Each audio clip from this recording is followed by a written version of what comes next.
Hi, this is Flash from Handyman Answers. So I wanted to do this video is just a breakdown of the benefit of using a business that has been verified or certified by the UHA. So I'm speaking to the customers in this video, the handyman customer, the homeowner who's looking to hire a service professional. So there's a difference between a regulated professional and a non-regulated professional. And what I mean by that is, for example, in your state or city, maybe they have a licensed contractor that would be considered regulated because the state performs not only, they give a test, they do a background screening, they require insurance, they require things of them to be able to qualify to to quote and do jobs for you as the homeowner. The difference would be a handyman who in your state might not have any regulation other than a limit of what they can do or the dollar amount they can work for. So there's no requirement of state requiring them to carry insurance, go through a background screening, disclose who they are, basically nothing. Most cities require a business license regardless of what business you do. So a lot of handymen, because they're kind of just considering themselves unregulated, most of them don't even bother going through the city and getting a business license or setting themselves up to be able to pay taxes or be accountable for anything.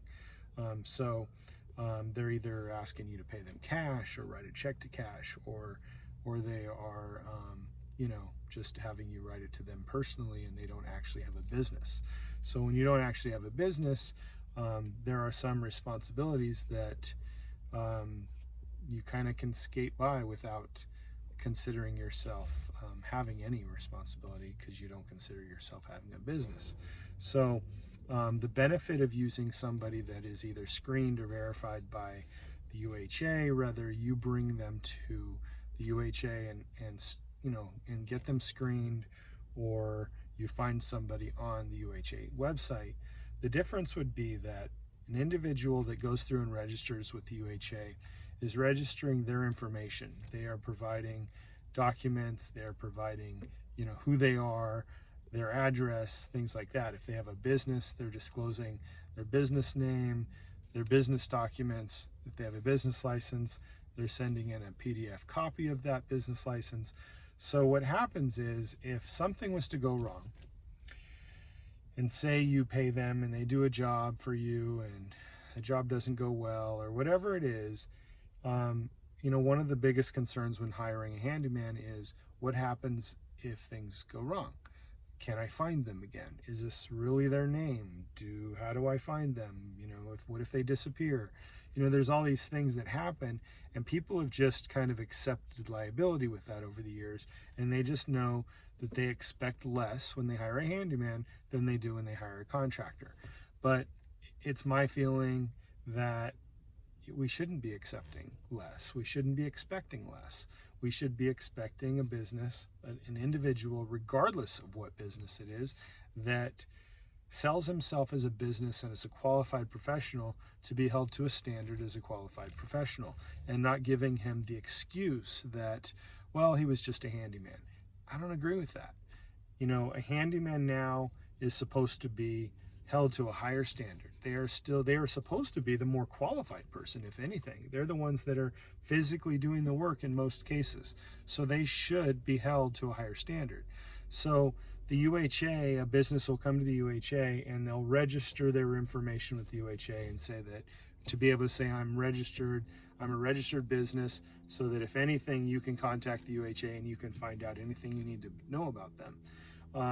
If they're verified, then that means the UHA does a step further and they actually confirm who they are, verify their documents, verify their driver's license, verify their business license, verify their insurance, things like that. So then that business would be considered a UHA verified business. Then there's a UHA certified business. Well, that business goes in and they provide their information, they take an exam, they submit references to be reviewed. Their references are contacted. They are going through a background screening, and they're doing everything and more that a contractor, a licensed contractor, would be required to do by the state. Then a step further than that, a contractor that's a licensed contractor by the state, they still don't really have any protection. But a certified handyman has that umbrella of protection from the UHA that says that if they're certified and you use them and they take your money, you pay them a deposit, they don't show up to do the job, then the UHA will pay you back up to $5,000 for your loss. So that's a huge benefit when you're hiring somebody that you've never used before, or you're hiring somebody that you're unsure about, giving them money, and are they going to complete the job, or what happens. It takes those ifs out of there.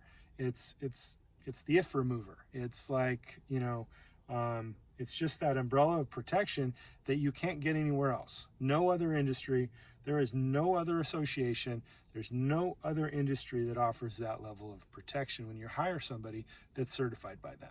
So you either choose a business that is registered and they've provided their information to us, or you choose a business that's verified and we've verified their information they provided to us, or you go for a certified business and you have a protection and guarantee on the services that they provide to you. So those are the levels of benefit to the homeowner.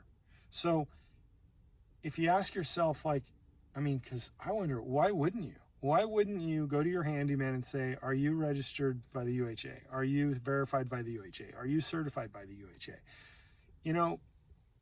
They can never tell you, oh, well, I would like to, but it just costs way too much, because the fees are so little, there's nothing else they can do that is less expensive. And,